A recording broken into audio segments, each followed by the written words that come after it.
Good morning, good afternoon, good evening, everybody. Welcome to this episode of the Note Closer Show. As always, I'm Scott Carson, excited to be with you here. And it's a Wednesday. It's a hump day here in Austin, Texas. It's going to be another hot one here. Not quite 108 or 109 degrees like it is in the Big D, but we should hit the century mark here. But we are rocking and rolling here, and I am so excited to bring on somebody today who is going to get your business all heated up. It's going to get it hot here in the middle of the summer. My friend Alli Blotter, who is a marketing strategist and content creator, is joining us today at the Note Closer Show. So good morning, Alli. Hello. Hi. So happy to be here. Thank you so much. Hey, glad to have you. So for those that don't know who the famous Alli is, why don't you take a second and share with them, our audience out there, and our extended Note BC and crew and Note Closers crew, who you are and why you are such a rock star. Oh, thank you. So yes, I'm Alli Blotter. I am a marketing strategist and content creator. I provide creative strategies, copy, video, and music to conscious entrepreneurs and organizations. So I help them optimize their digital presence with websites, copywriting, blogs, videos, animated videos, rap songs, whatever they need to promote their services and to help spread inspiration and personal development. Emotional intelligence is my niche. It's my jam. So that's the type of content I like to create. I work with life coaches, business coaches, healers, ed tech startups, people, just making people feel better. Making people feel better. And you're the first rapper we have had on the podcast, by the way. So, that's pretty cool. It is very cool. We are very diverse here on the Note Closure Show because there's so many little facets and niches to one's business, especially what their audience is or who they're looking for. And so we had Christy White and Elijah White's our friends. You know, Alli was actually a speaker who did a tremendous job on the National Social Media Day and the live stream there. Thanks. Great stuff. And so we had her on. I was like, we got to get you on to talk about some stuff here today. So we'll probably cover a lot of good things. We're open to taking questions from our Facebook Live audience that's out there. It's rocking and rolling. We definitely want you guys to ask questions. I'm pulling that up here so I can make sure and get you guys rocking and rolling this morning. But let's talk about what you deal with so many people. What is probably the first? Let's talk about mind blocks a little bit. What's the first big mind block that a lot of entrepreneurs have? Is it trying to find their image or find their audience or figure out who they want to be when they grow up? I think it's all of that. I think a lot of people are afraid to go deep. I do really deep work because it's like how I like to work. And one of the first things I do is an archetype quiz, brand archetypes. And it helps me understand someone's core values, like the deep service that they offer to the world on like a human needs level. And some people are a little hesitant to like get that serious about their role in the world. But I really feel like once they do, it just clicks. It's like, oh, wow, I really am that cool. I am making that big of an impact. So it's a neat progression to see them blossom. I'm imagining you sitting there with a pad, them on a leather couch, stretched out, their legs kind of like a doctor's office. Tell me about yourself. Let's do it. But there's a lot of things that people don't realize. And what was great, we had Chris and Elijah on talking about developing their story, sharing your story out there. And you look at some of the brands like Tom's Shoes and others out there that they dive deep into their roots, their ethics, their beliefs, their faith system. Yes. And I think so many people try to go wide and try to cover everybody, and that's not the best way, right? No. And a lot of people want to serve everyone. It's like, well, I don't want to narrow down. I don't want to push people away. But once you get really specific about the people you serve, then you don't have to mess with clients or customers that you don't enjoy working with. Like your ideal target just comes to you and it just works and it feels good. Totally does. I will raise my hand to be one of those guilty parties originally trying to go wide and realizing, let me just focus on the peeps that love me, Yes. the niche that we serve the best on, things like that. And, you were talking about LinkedIn on National Social Media Day, and I've got a big LinkedIn profile. We've got, I think, just went over 13,500 connections on there. You know, it's nice. That's a pretty good database. Yeah. But out of that, there's probably 2,000, 3,000 that really are interactive anyway, that really do something out there on a regular basis. And so we've targeted that, and I've actually made a conscious switch over here the last few months to kind of dive deep into helping that. Yeah. But what are some of the things that you like to ask people to help them dive deep? What are some of the triggers or things that the aha moments, I guess you would say, that you discover with people? First of all, what their goals are. Like, where do they want their business to be in 5 years, 10 years? Who are their favorite clients that they love working with? Like, what do they all have in common? The people that found you, how did they find you? Why did you have something that resonated with them? And to package that into this really yummy, fun way to play with business. And I always encourage people, if it's not fun, then you're not doing it right. That is the truth. That is a very easy thing to talk about. Therefore, I got buttons all over the office like that. But you're right. If you said something a second about, don't deal with assholes. Don't deal with the people who don't want to. Deal with the people you enjoy hanging out with, because that makes life very easy when you're helping somebody that you actually enjoy helping, right? Yeah. Now, what are some tips you'd give people that maybe they have clients they don't like that they've taken on? Is there a way to transition them out, or just cut it off, or what? Again, it's back to your goals. Like, if you want stable income, it might be better to keep a couple people on, but to start focusing more of your energy on the people who you do want to attract. When I started out with my business, I was in the tech industry and I hated it, so I quit. And I just would work for anyone who needed websites, blogs. And I found more of my niche. And when I started phasing out, one of the best ways to still keep a strong connection with maybe customers that weren't the right fit is to refer them out to someone else. You can still help them along with their business, but they might not be the best fit. So, I know this person who might be able to help you, or I'm happy to be available for, like, if you want to send me a quick email, still be in their lives, but not serving them every day is a great way to kind of move on in a happy way for everyone. Yeah, that's a great thing. Hey, we might not be a fit anymore. We need to have a business divorce. I'm sorry. Separation. And no counseling is going to solve that, because I don't want to work with you anymore. You make it bane of my existence.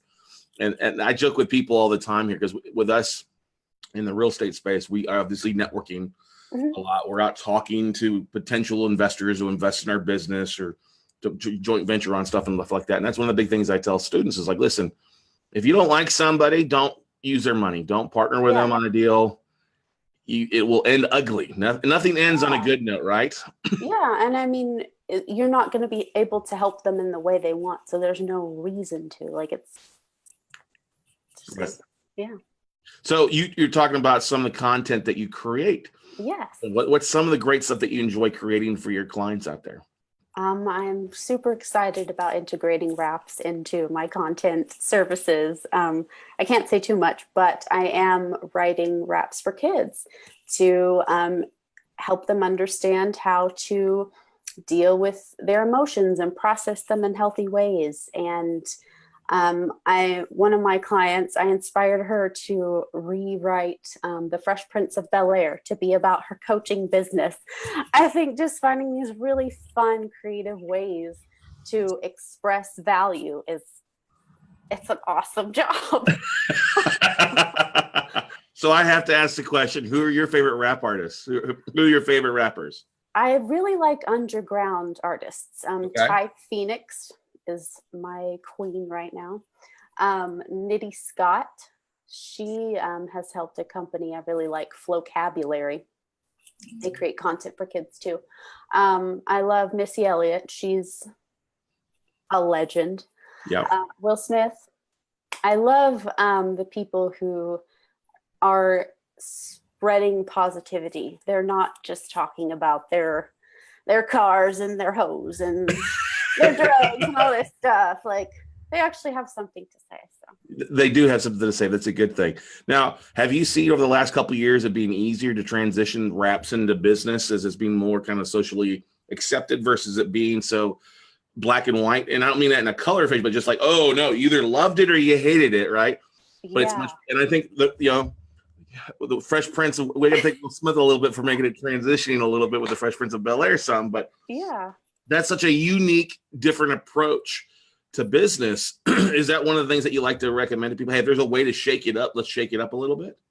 It's usually not one of the first things I pitch to them because it is sort of a getting used to it thing, but it really depends on their target. If their target is open to this creative way to absorb knowledge and value, I say up front that, I'm a performer, an actor. I approached marketing and storytelling from a very theatrical perspective.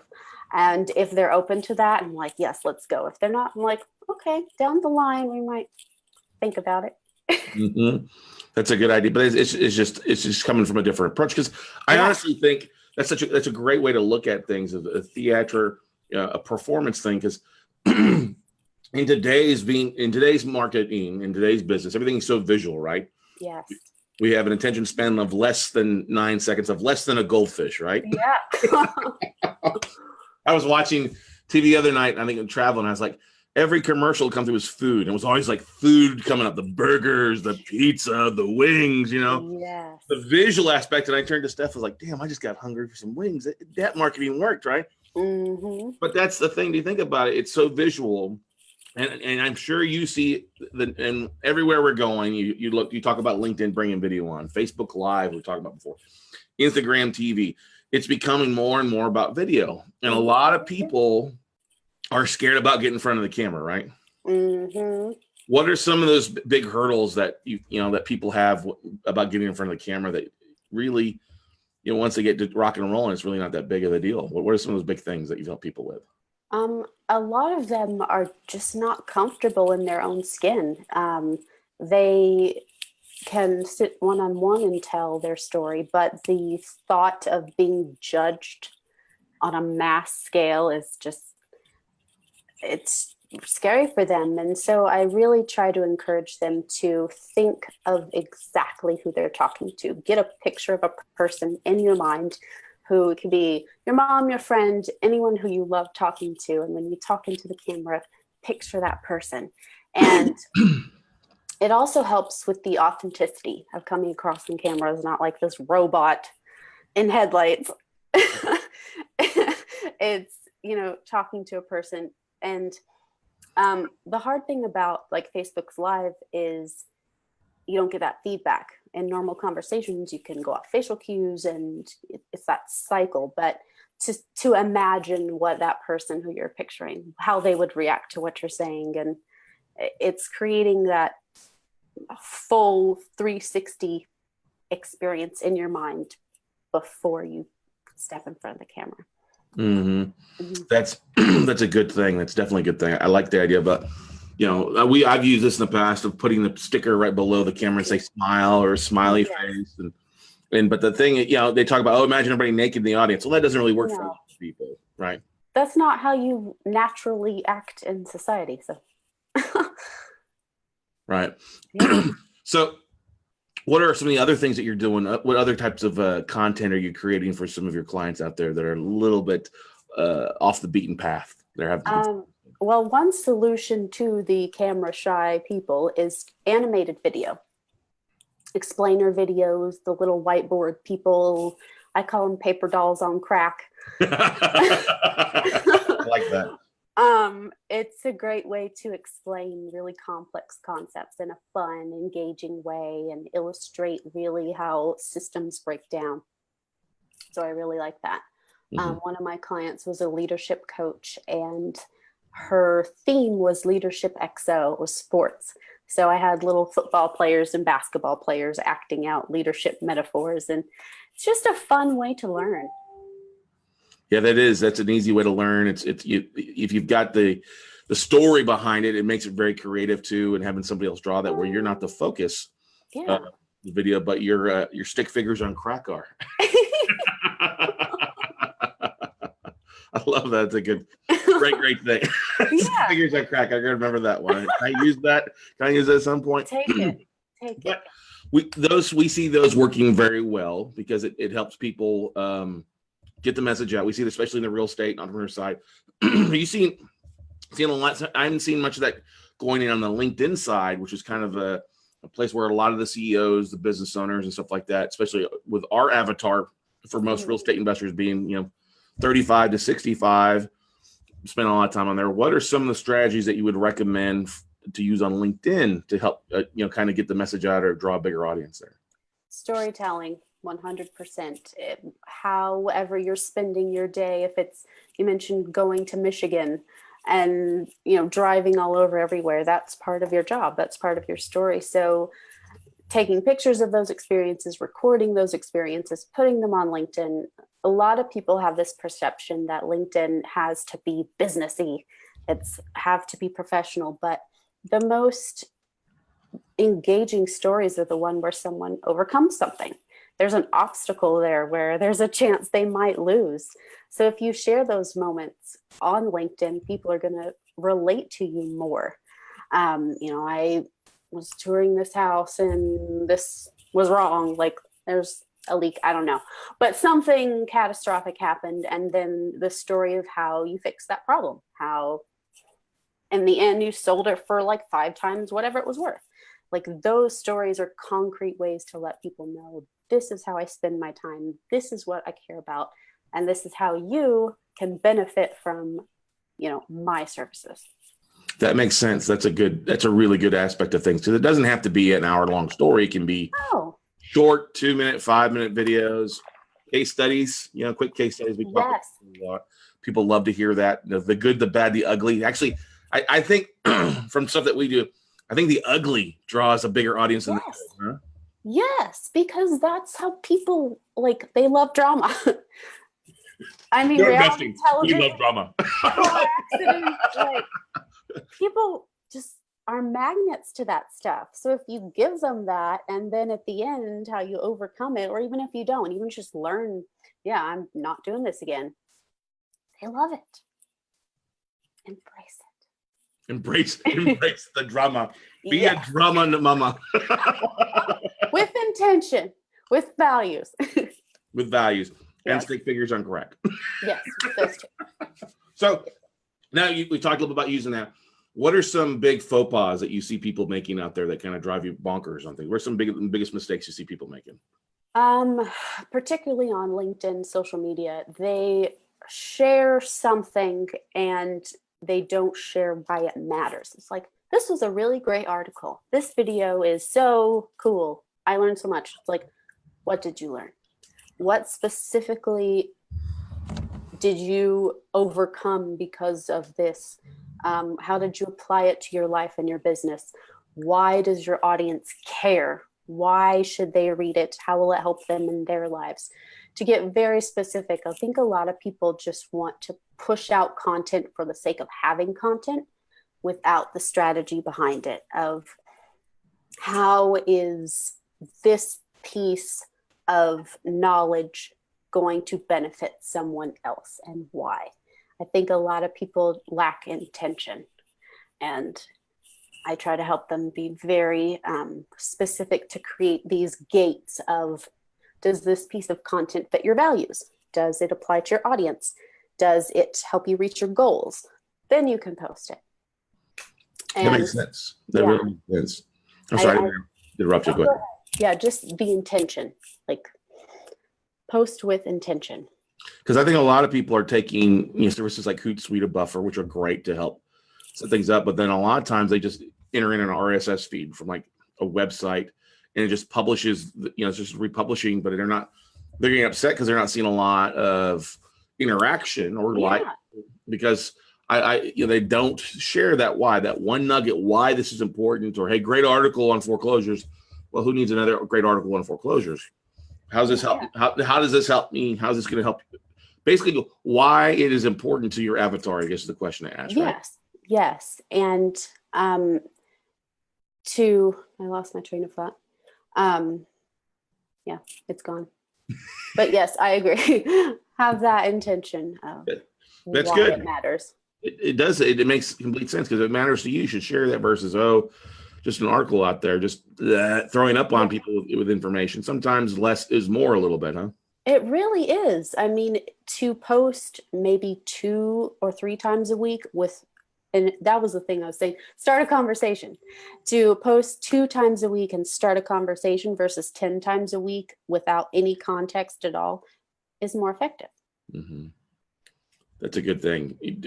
One good piece, one well-written, one good marketing push is worth its weight in 10 or 20 of just stuff thrown together, right? Yes. All right. Huh.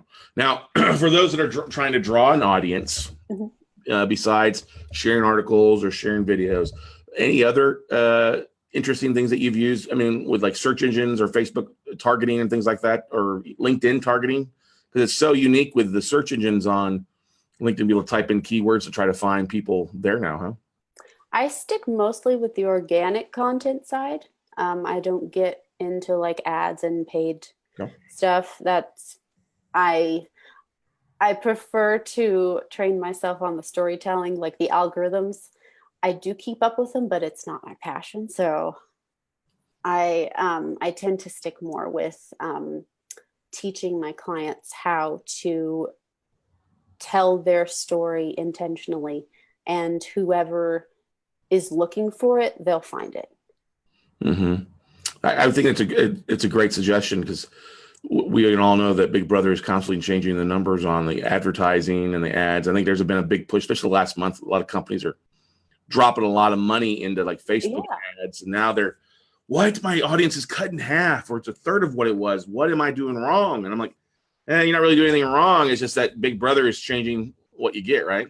Yeah, and I refer my clients to SEO companies who their entire job is keeping up with those algorithms, knowing exactly where to put those dollars for the best way. And so I think that that is the best investment, is to leave it to the experts. If you're going to put in ad dollars, leave it to the experts. Mm-hmm. Now, what are some mistakes you're seeing people making religiously on LinkedIn? What are some of the things you see? They're not finishing profiles on photos, or they just don't, they're trying to be too broad. What's some of the biggest LinkedIn mistakes that you see people making? Other than lacking intention, a lot of people don't put time into their profile. That's what I love about LinkedIn, is their algorithm doesn't change that much. Mm-hmm. So if you really take the time to fill out your profile, really sit down to think about your values, your target, what they want to see, LinkedIn will reward you handsomely for it. Like, it's so easy,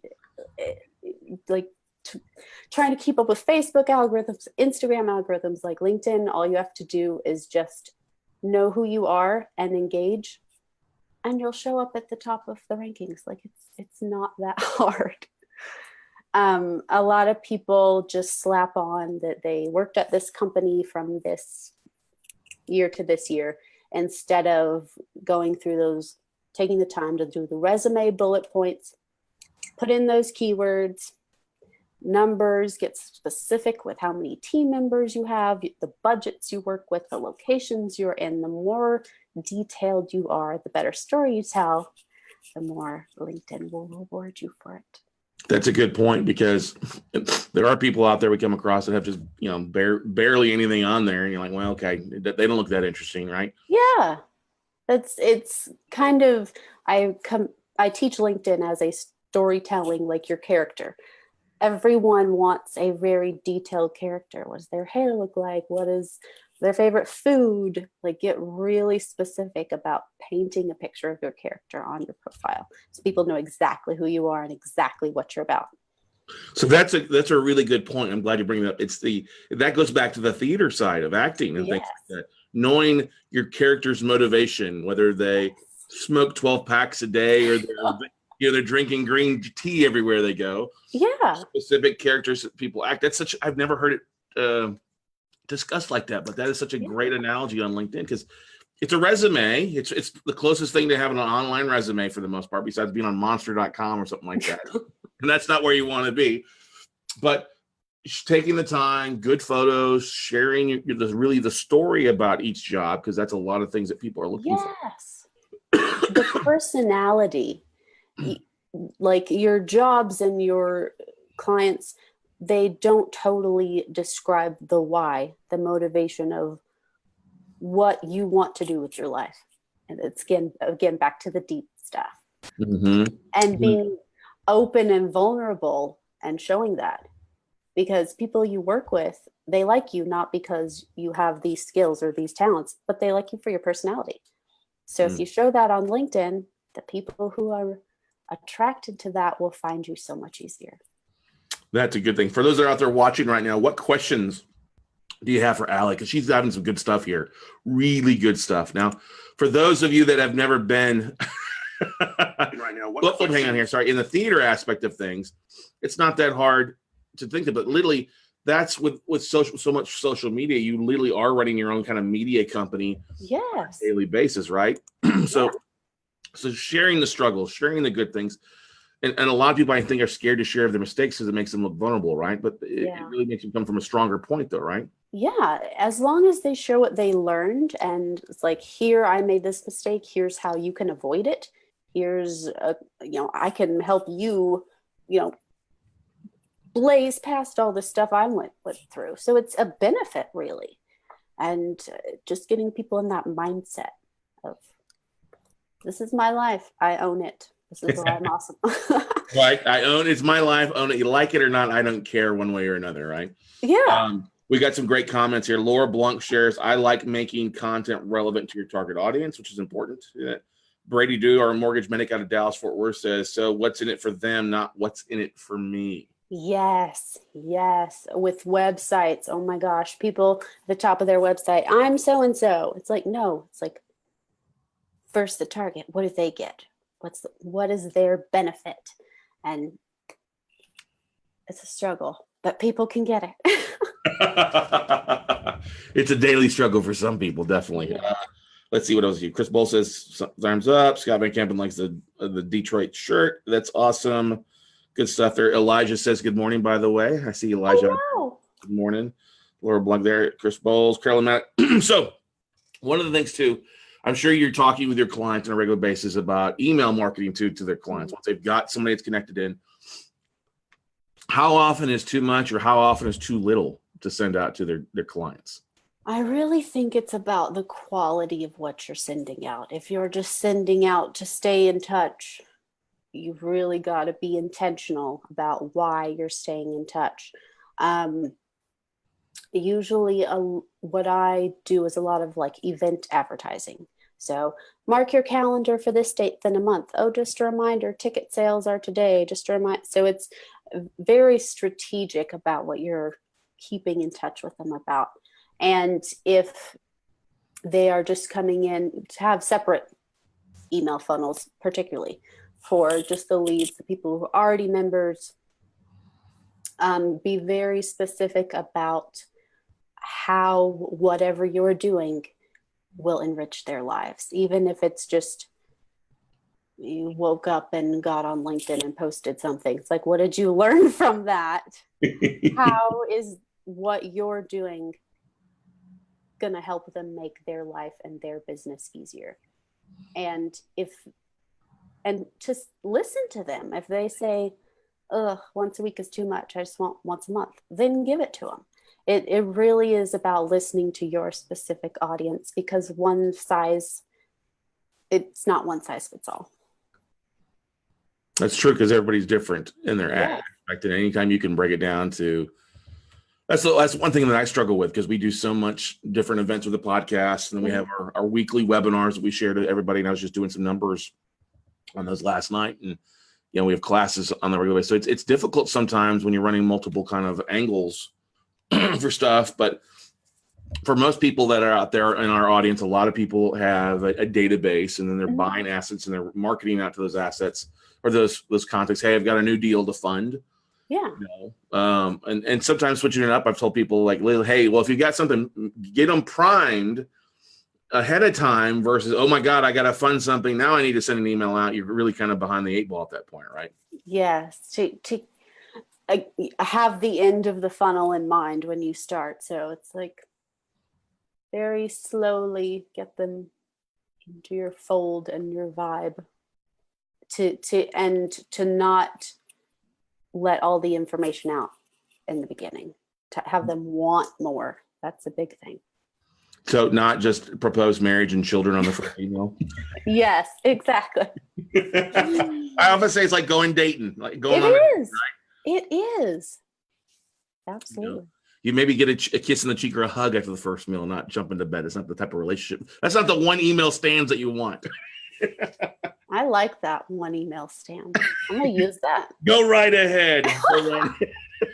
So the one night stand, it's one email stand. But you have that people, one email, oh, I don't want that, unsubscribe. And they're out of your system because you led with the wrong foot for the most part, right? Yep. Now, we talk about stories. I'm sure there's some basic stories, 3 or 4 that people should have in their tool belt or have on their marketing just to kind of share their thing. Do you have, what are some of the stories you would recommend people talk about?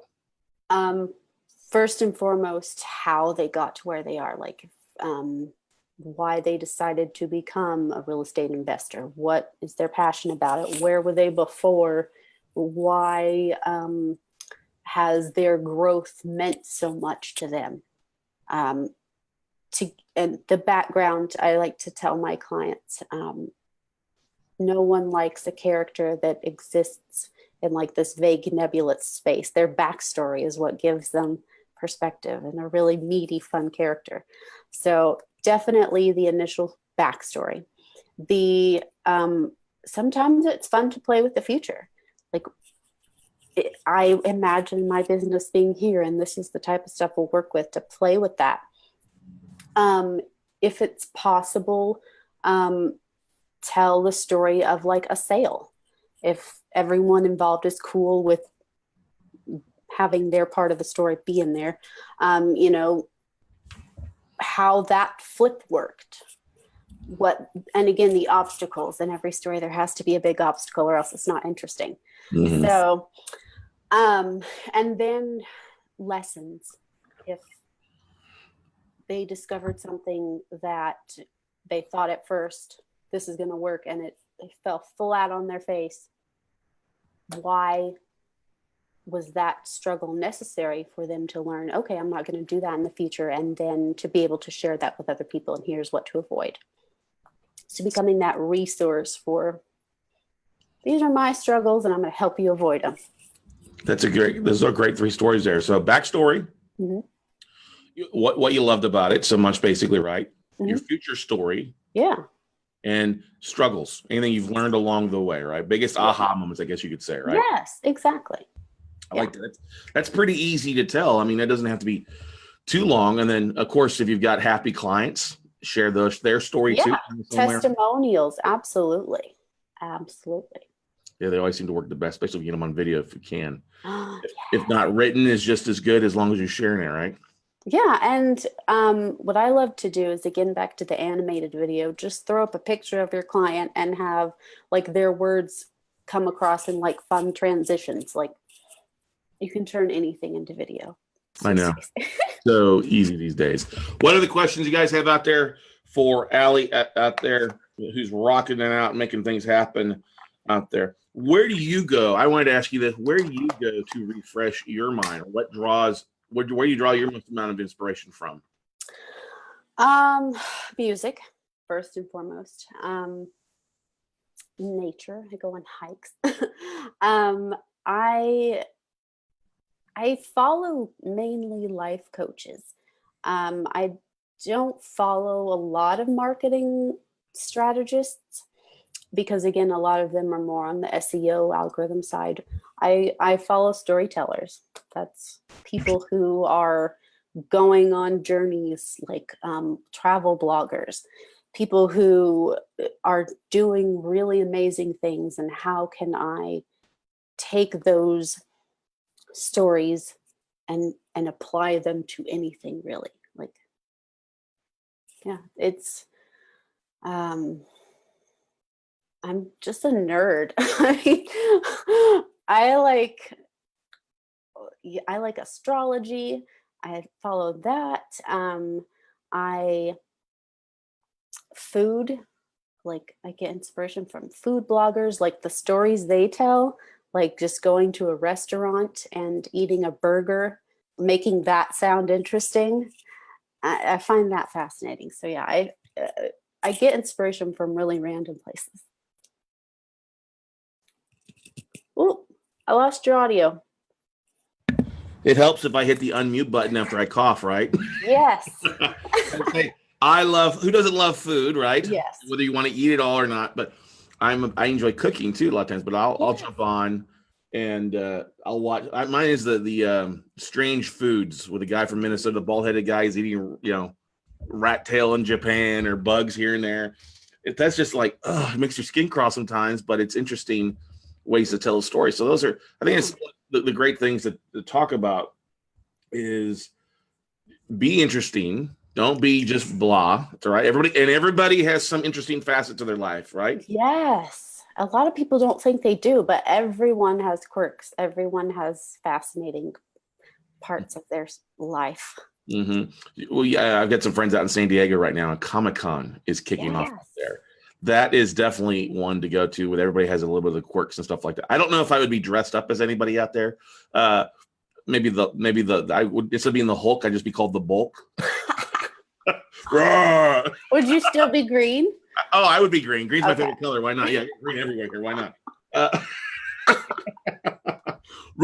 Don't make Bulk. That's actually an interesting. I could create. Like the Bulk. You could build on that. There's some opportunity there. There's some opportunity on that to run with that. All right. Craziness. So, but that's the thing. Everybody's got quirks. Like, and we're not just talking about the cat people out there.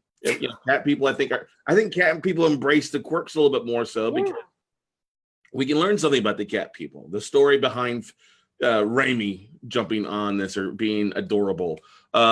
Or the dogs, animals always do well, obviously sharing, I think we see a big lot of bring your dog to work today or the company pet, which always drives a lot of traffic for stuff. It's just different, right? Yeah. People love that.